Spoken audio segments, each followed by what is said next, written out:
ನಮಸ್ಕಾರ, welcome to my channel. ಎಲ್ಲರಿಗೂ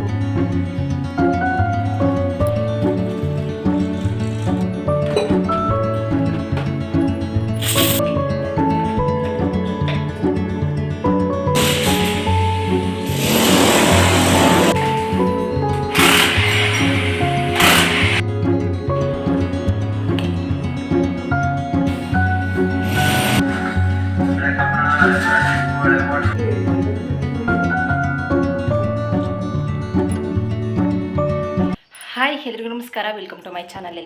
ಎಲ್ಲರಿಗೂ ಹೊಸ ವ್ಲಾಗ್ಗೆ ವೆಲ್ಕಮ್ ಮಾಡ್ತಾ ಇವತ್ತಿನ ಪುಟಾಣಿ ವ್ಲಾಗನ್ನು ಸ್ಟಾರ್ಟ್ ಮಾಡ್ತಾ ಇದ್ದೀನಿ.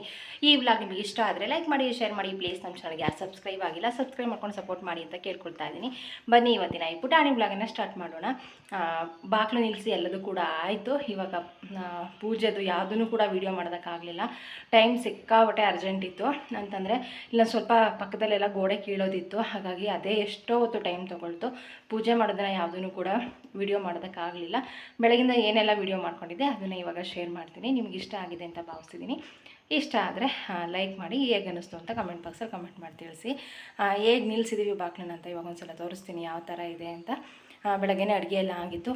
ನೀರು ಫಿಲ್ಟ್ರ್ ನೀರು ಸ್ವಲ್ಪ ಖಾಲಿ ಆಗಿದೆ, ತೊಗೊಂಡು ಬರೋದಕ್ಕೆ ಅಂತ ಹೋದರು. ನೀರು ತೊಗೊಂಡು ಬಂದಮೇಲೆ ಊಟ ಮಾಡಬೇಕು.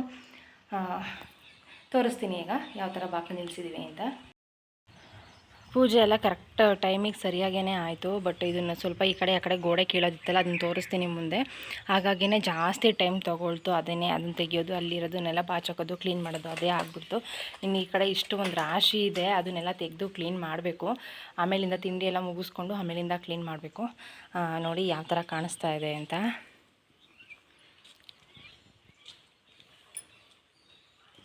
ಇವತ್ತು ಬೆಳಗ್ಗೆ 4:15ಗೆ ಎದ್ದಿದ್ದೆ. ನನ್ನ ಮಾರ್ನಿಂಗ್ ಇವತ್ತು 4:15ಯಿಂದ ಶುರುವಾಗಿತ್ತು. ಕೆಲಸಗಳೆಲ್ಲ ಜಾಸ್ತಿ ಇತ್ತು. ಹಾಗಾಗಿ ಫಸ್ಟು ಎದ್ದು ನಾನು ಫ್ರೆಶಪ್ ಆಗಿ ಫಸ್ಟ್ ಮನೆಯೆಲ್ಲ ಕ್ಲೀನ್ ಮಾಡಿ ಫ್ರೆಶಪ್ ಆಗಿ ಇವಾಗ ಅಡುಗೆಗೆಲ್ಲ ರೆಡಿ ಮಾಡ್ಕೊಳ್ತಾ ಇದ್ದೀನಿ. ಹೆಸರುಬೇಳೆ ಶಾವಿಗೆ ಎಲ್ಲ ನೆನೆನೇ ಹುರಿದಿಟ್ಟಿದ್ದೆ. ಹಾಗಾಗಿ ಸ್ವಲ್ಪ ಈಸಿ ಆಯಿತು ಅಂತ ಹೇಳ್ಬಹುದು. ಹೆಸರುಬೇಳೆ ಬೇಯೋದ್ರೊಳಗೆ ಈ ಕಡೆ ಏನೇನು ಬೇಕು ಅದನ್ನೆಲ್ಲ, ಅಂದರೆ ಸಾಂಬಾರಿಗೆ ಈರುಳ್ಳಿ, ಕಾಯಿ ತುರಿ ಏನೇನು ಬೇಕೆಲ್ಲದನ್ನು ಕಾಯಿ ತುರ್ಕೊಂಡೆ, ಈರುಳ್ಳಿ ಕಟ್ ಮಾಡಿಕೊಂಡೆ, ಟೊಮೊಟೊ ಏನೆಲ್ಲ ಬೇಕು ಅದನ್ನೆಲ್ಲ ಫಸ್ಟ್ ಕಟ್ ಮಾಡ್ಕೊಂಡು ಮುಗಿಸ್ಕೊಂಡೆ. ಮತ್ತು ಈರುಳ್ಳಿ ಬೋಂಡ ಕಟ್ ಮಾಡೋದನ್ನೇ ಮರ್ತಿದ್ದೆ. ಹಾಗಾಗಿ ಈ ಕಡೆ ಸಾಂಬಾರಿಗೆ ಎಲ್ಲ ಇಟ್ಕೊಂಡಿದ್ದೆ. ಅಷ್ಟರಲ್ಲಿ ಈರುಳ್ಳಿ ಎಲ್ಲ ಕಟ್ ಮಾಡೋಣ ಅಂತ ಅಂದ್ಕೊಂಡು ಎಲ್ಲ ತೆಗಿತಾ ಇದ್ದೀನಿ. ಒಂದು ಸಲ ಅಡುಗೆಗೆ ತರಕಾರಿ ಈರುಳ್ಳಿ ಏನೆಲ್ಲ ಬೇಕು ಒಂದು ಸಲ ಕಟ್ ಮಾಡಿ ಎತ್ತಿಟ್ಕೊಂಡ್ರೆ ನಮಗೆ ಈಸಿ ಆಗುತ್ತೆ. ಹಾಗಾಗಿ ನಾನು ಫಸ್ಟು ಕಟಿಂಗ್ಸ್ ಎಲ್ಲ ಮುಗಿಸ್ಕೊಂಡ್ಬಿಡ್ತೀನಿ. ಏನೆಲ್ಲ ಬೇಕು ಅದೆಲ್ಲ ಕಟ್ ಮಾಡ್ಕೊಳ್ತೀನಿ. ಈ ಕಡೆ ಅಡುಗೆ ಕೂಡ ರೆಡಿ ಆಗ್ತಾಯಿದೆ. ಒಂದು ಸಲ ಹೆಸರುಬೇಳೆ ಕೂಗಿಸ್ಕೊಂಡೆ ಪಾಯಸಕ್ಕೆ, ಇನ್ನೊಂದು ಸಲ ಸಾಂಬಾರಿಗೆಲ್ಲ ಬೇಯಿಸ್ಕೊಂಡೆ, ಇನ್ನೊಂದು ಸಲ ರೈಸ್ಗಿಟ್ಟೆ. ಈ ಥರ ಮಧ್ಯ ಅಲ್ಲೂ ಕೂಡ ಕೆಲಸ ಆಗ್ತಾಯಿತ್ತು, ಈ ಕಡೆನೂ ಕೂಡ ಕೆಲಸ ಆಯಿತು. 7:15 ಅಷ್ಟರಲ್ಲಿ ಎಲ್ಲ ಕೆಲಸನೂ ಆಲ್ಮೋಸ್ಟ್ ನಂದು ಅಡುಗೆದು ಮುಗ್ದಿತ್ತು. ಬೋಂಡ ಒಂದು ಮಾಡ್ತಾಯಿದ್ದೆ. 7:15 ಟೈಮ್ ನೋಡಿದಾಗ 7:15 ನಾನು ಬೋಂಡ ಮಾಡ್ತಾಯಿದ್ದೆ. ಮೆಣಸಿನ್ಕಾಯಿನ ಬೋಂಡ ಮಾಡೋಣ ಅಂತ ಮೆಣಸಿನ್ಕಾಯಿ ಥರ ಕೇಳಿದ್ದೆ. ಬಟ್ ಮೆಣಸಿನ್ಕಾಯಿ ಇರಲಿಲ್ಲ ಅಂತ ಅಂದರು. ಹಾಗಾಗಿ ಈರುಳ್ಳಿ ಬೋಂಡನೇ ಮಾಡೋಣ ಅಂತ ಅಂದ್ಕೊಂಡು ಇನ್ನೇನು ಮಾಡೋಕ್ಕಾಗುತ್ತೆ ಅಂತ ಈರುಳ್ಳಿ ಎಲ್ಲ ಕಟ್ ಮಾಡ್ಕೊಳ್ತಾ ಇದ್ದೆ. ಇದು ಈರುಳ್ಳಿ ಸಿಕ್ಕಾಪಟ್ಟೆ ಕಣ್ಣು ಉರಿಯುತ್ತೆ. ಎಷ್ಟು ಅಂತಂದರೆ 2 ಈರುಳ್ಳಿ ಹೆಚ್ಚೋಕ್ಕಾಗಲ್ಲ, ಅಷ್ಟು ಕಣ್ಣು ಉರಿತಾ ಇರುತ್ತೆ. ಹಾಗಾಗಿ ಅದನ್ನು ನೀರಿಗೆ ಹಾಕ್ಕೊಂಡಿದ್ದೆ. ನೀರಿಗೆ ಹಾಕಿದರೆ ಸ್ವಲ್ಪ ಕಣ್ಣುರಿ ಕಡಿಮೆ ಆಗುತ್ತೆ ಅಂತ ಈರುಳ್ಳಿ ಎಲ್ಲ ನೀರಿಗೆ ಹಾಕಿಟ್ಟಿದ್ದೆ. ಇವಾಗ ಎಲ್ಲ ಕಟ್ ಮಾಡ್ಕೊಳ್ತಾ ಇದ್ದೀನಿ. ನಮಗಿದ್ದೊಂದೇ ಏನು ಟೈಮಿಂಗ್ಸ್ ಅವ್ರು ಕೊಟ್ಟಿದ್ದಾರೆ. ಆ ಟೈಮಿಂಗ್ಸ್ ಒಳಗೆ ಬೇಗ ಕೆಲಸ ಎಲ್ಲ ಆಗಬೇಕು. ಬಟ್ ಸರಿಯಾದ ವಿಧಾನದಲ್ಲೇ ಆಗಬೇಕು, ಯಾವುದು ಕೂಡ ಸ್ಕಿಪ್ ಆಗಬಾರ್ದು ಅಂತ. ಅರ್ಜೆಂಟಲ್ಲಿ ಆಯಿತು. ಬಟ್ ಎಲ್ಲದೂ ಕೂಡ ತುಂಬ ನೀಟಾಗಾಯಿತು. ಯಾವುದೂ ಮಿಸ್ ಮಾಡಿಲ್ಲ, ಎಲ್ಲದನ್ನು ಮಾಡಿದ್ವಿ. ಈ ಕಡೆ ಸಾಂಬಾರು ಕೂಡ ರೆಡಿ ಆಯಿತು. ಕೋಸಂಬರಿ ಒಂದು ಮಾಡಬೇಕು. ಕಡಲೆಬೇಳೆ ನೆನೆಸಿಟ್ಟಿದ್ದೀನಿ. ಸಿಂಪಲಾಗೇ ಅಡುಗೆ ಮಾಡ್ತಾಯಿರೋದು. ಕೋಸಂಬರಿ, ಹಪ್ಳ, ಇನ್ನೇನು ಉಪ್ಪಿನಕಾಯಿ, ಬೋಂಡ, ಅನ್ನ, ಸಾಂಬಾರು, ಪಾಯಸ ಇದಾಗಿತ್ತು ಇವತ್ತಿನ ಊಟ. ಕೆಲಸಕ್ಕೆ ಬಂದಿರ್ತಾರಲ್ಲ, ಅಂತಂದರೆ ಬಾಗಿಲು ನಿಲ್ಸೋಕ್ಕೆಲ್ಲ ಬಂದಿರ್ತಾರಲ್ಲ, ಬೇಗ ಅಡುಗೆ ಮಾಡಿದರೆ ಅವ್ರು ಊಟ ಮಾಡಿ ಹೋಗ್ತಾರೆ ಅಂತ. ನಾವು ಬಾಗಿಲು ಎಲ್ಲ ನಿಲ್ಲಿಸಿ ನಂತರ ಅಡುಗೆ ಮಾಡೋದಕ್ಕೆ ಹೋದರೆ ಅವ್ರು ಯಾರೂ ವೆಯ್ಟ್ ಮಾಡಲ್ಲ, ಬೇಗನೆ ಹೋಗ್ತಾರೆ. ಇವತ್ತು ಕೆಲಸಕ್ಕೆ ಬರಲ್ಲ ಅಂತ ಹೇಳಿದ್ದಾರೆ. ಅಂದರೆ ಮದುವೆ ಜಾಸ್ತಿ ಇದೆ, ಮದುವೆಗೆ ಹೋಗಬೇಕು ಅಂತ. ಹಾಗಾಗಿ ಬೇಗನೆ ಮಾಡಿದರೆ ಬೇಗ ಊಟ ಮಾಡ್ಕೊಂಡು ಹೋಗ್ತಾರೆ ಅಂತ. ಅಷ್ಟರೊಳಗೆ ಕೆಲಸ ಎಲ್ಲ ಮುಗಿಸ್ಕೊಂಡು ಈ ಕಡೆ ಬೋಂಡ ಕೂಡ ರೆಡಿ ಮಾಡ್ತಾಯಿದ್ದೆ. ನನ್ನ ಮಗಳು ಸ್ನಾನ ಮಾಡಿಸಿ ಇವತ್ತು ವೈಟ್ ಹಾಕ್ಕೊಂಡಿದ್ದಾಳೆ. ಕ್ಯೂಟಾಗಿ ಕಾಣಿಸ್ತಾ ಇದ್ಲು. ನಮ್ಮದು ಕೆಲಸ ಎಲ್ಲ ಆಗಿತ್ತು. ನಮ್ಮ ಬೆಳಗ್ಗೆನೇ ಮನೆಯೆಲ್ಲ ಒರೆಸಿ ಎಲ್ಲದೂ ಕೂಡ ಕ್ಲೀನ್ ಆಗಿತ್ತು. ಅಡುಗೆ ಮಾಡ್ತಾಯಿದ್ದೆ. ಆಚೆದು ಮತ್ತೆ ಅದೇ ಥರ ಧೂಳಾಯಿತು. ಅಂತಂದರೆ ಸ್ವಲ್ಪ ಗೋಡೆ ಎಲ್ಲ ಕಟ್ ಮಾಡೋದಿತ್ತು. ನೆನ್ನೆ ಸಂಜೆ ಬಂದಿದ್ದರು ಅವರು, ಅದೇನೋ ಮಿಷಿನ್ ಬಿಟ್ಟು ಬಂದಿದ್ದೀನಿ ಅಂತ. ಮತ್ತು ನೆನ್ನೆನೂ ಕಟ್ ಮಾಡಿರಲಿಲ್ಲ, ಹಾಗೇ ಹೋದರು. ನೆನ್ನೆ ಹೇಳೋಗಿದ್ರು ನಿಮ್ಗೆ ಯಾಕೆ ನಾನು ಬೆಳಗ್ಗೆ ಎದ್ದ ತಕ್ಷಣ ಬರ್ತೀನಿ, ಅದೇನು ಟೈಮಿಂಗ್ಸ್ ಇದೆ ನಿಮ್ದು ಅಷ್ಟರೊಳಗೆಲ್ಲ ಮುಗಿಸ್ಕೊಡ್ತೀನಿ ಅಂತ. ಅದೇ ರೀತಿಯಾಗಿ ಬೇಗನೆ ಬಂದು ಕೆಲಸ ಎಲ್ಲ ಶುರು ಮಾಡಿಕೊಂಡ್ರು. ಅವರು ಏನು ಟೈಮಿಂಗ್ಸ್ ಕೊಟ್ಟಿದ್ರು ಆ ಟೈಮ್ಸಿಗೆ ಎಲ್ಲದನ್ನು ಇಡೋಕೆ ಸರಿ ಹೋಯಿತು. ಅಂತಂದರೆ ಇನ್ನೂ ನೈಟ್ ಮಾಡಿದಿದ್ರೆ ಕೆಲಸ ಎಲ್ಲ ಸರಿ ಹೋಗಿರೋದು. ನಾನೆಲ್ಲ ಕ್ಲೀನ್ ಮಾಡಿದ್ರೂ ಮತ್ತು ಅದೇ ಥರ ಧೂಳಾಯಿತು. ಅಂದರೆ ಗೋಡೆ ಕಟ್ ಮಾಡಿ ತೆಗಿಯೋದಲ್ವ, ಅದ್ರದ್ದು ಧೂಳು ಇದ್ದೇ ಇರುತ್ತೆ. ಯಪ್ಪ, 1 ತಿಂಗಳಿಂದ ವೆಯ್ಟ್ ಮಾಡಿದ್ವಿ ಅಂತ ಹೇಳ್ಬೋದು. 3-4 ದಿನ ಲೇಟ್ ಆಗಿದ್ದಕ್ಕೆ 1 ತಿಂಗಳು ಅಧಿಕ ಮಾಸ ಬಂತು ಅಂತ. ಆ ಟೈಮಲ್ಲಿ ಏನೂ ಶುಭ ಕಾರ್ಯ ಮಾಡಬಾರ್ದು ಅಂತ ಹೇಳಿದರು. ಅಂದರೆ ಮಾಮೂಲಿ ಡೋರ್ಗಳಾದರೆ ಇಡಬಹುದಂತೆ, ಮನೆ ಒಳಗೆ ಇಡ್ತೀವಲ್ಲ ಅವನ್ನ, ಮೇನ್ ಡೋರ್ ಇಡಬಾರ್ದು ಅಂತ ಹೇಳಿದರು. ಹಾಗಾಗಿ ಎಷ್ಟು ಬೇಗ 1 ತಿಂಗಳಾಗುತ್ತಪ್ಪ ಅಂತ ಕಾಯೋ ಥರ ಆಗಿಬಿಟ್ಟಿತ್ತು. ಅಂತಂದರೆ ಮನೆ ಒಳಗೆ ಯಾವುದೇ ಡೋರ್ ಇಲ್ಲ ಅಂತಂದ್ರೂ ಪರವಾಗಿಲ್ಲ, ಅಷ್ಟು ಚಿಂತೆ ಇರೋದಿಲ್ಲ. ಬಟ್ ಮನೆ ಆಚೆ ಮೇನ್ ಡೋರೇ ಇಲ್ಲ ಅಂತಂದರೆ ಸಿಕ್ಕಾಪಟ್ಟೆ ಒಂಥರ ಹೇಳೋಕ್ಕಾಗಲ್ಲ, ಅದೇ ಒಂಥರ ಭಯ. ಕ್ಯಾಮ್ರಾ ಇದೆ, ಮಧ್ಯ ಡೋರ್ ಇದೆ, ಎಲ್ಲ ಇದೆ. ಆದ್ರೂ ಕೂಡ ನನಗೆ ಹಾವು ಅಂದರೆ ಸಿಕ್ಕಾಪಟ್ಟೆ ಭಯ. ಎಷ್ಟು ಬೇಗ ಡೋರ್ ಇಟ್ಬಿಡ್ತೀವಿ ಅಂತ ಅನ್ನೋ ಥರ ಆಗಿಬಿಟ್ಟಿತ್ತು. ಆ ಥರ ನನಗೆ ಬೇರೆ ಏನೂ ಭಯ ಇಲ್ಲ. ನನಗೆ ಜಾಸ್ತಿ ನಾನು ಹೆದ್ರೋದು ಅಂತಂದ್ರೇ ಹಾವು. ಅದಕ್ಕೋಸ್ಕರ ಭಯ ಆಗ್ತಾಯಿತ್ತು, ಎಷ್ಟು ಬೇಗ ಇಟ್ಟು ಮುಗಿಸ್ತೀವಿ ಅಂತ. ಫೈನಲಿ ಆ ದಿನ ಬಂತು.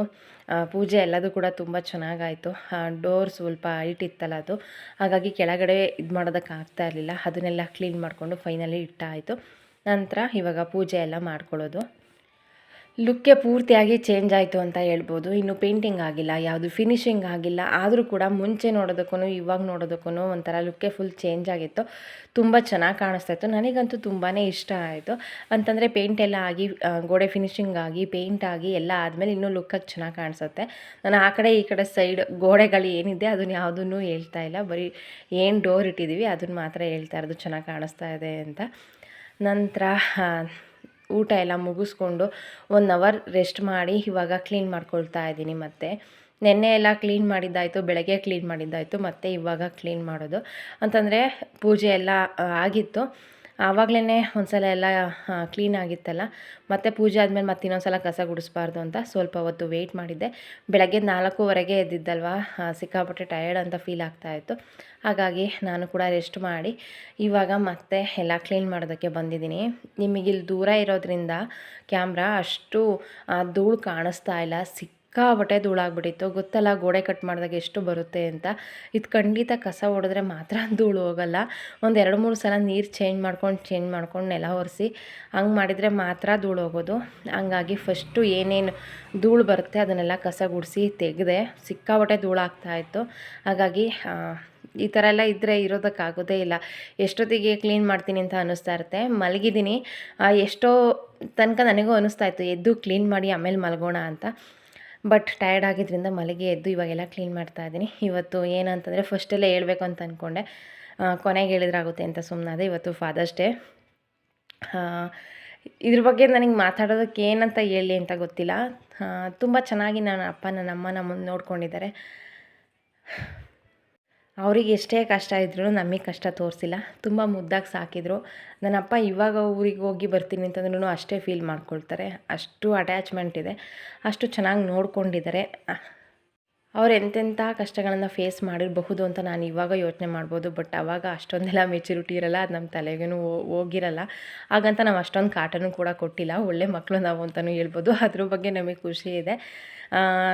ದೇವ್ರ ಹತ್ರ ಕೇಳ್ಕೊಳ್ಳೋದು, ಅವ್ರಿಗೆ ಒಳ್ಳೆ ಆರೋಗ್ಯ, ಆಯಸ್ಸು, ನೆಮ್ಮದಿ ಜೀವನ ಕೊಟ್ಟು ನಾನು ನಂಬಿರೋ ದೇವರು ರಾಯರು ಕಾಪಾಡಲಿ ಅವ್ರನ್ನ ಅಂತ ಕೇಳ್ಕೊಳ್ತೀನಿ.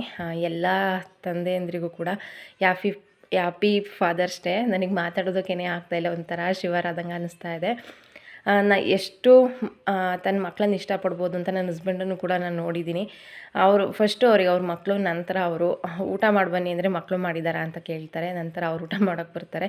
ಮಕ್ಕಳಿಲ್ಲದೆ ಊಟನೇ ಮಾಡಲ್ಲ. ಎಲ್ಲ ಅಪ್ಪಂದ್ರಿಗೂ ಕೂಡ happy father's day. Thank you.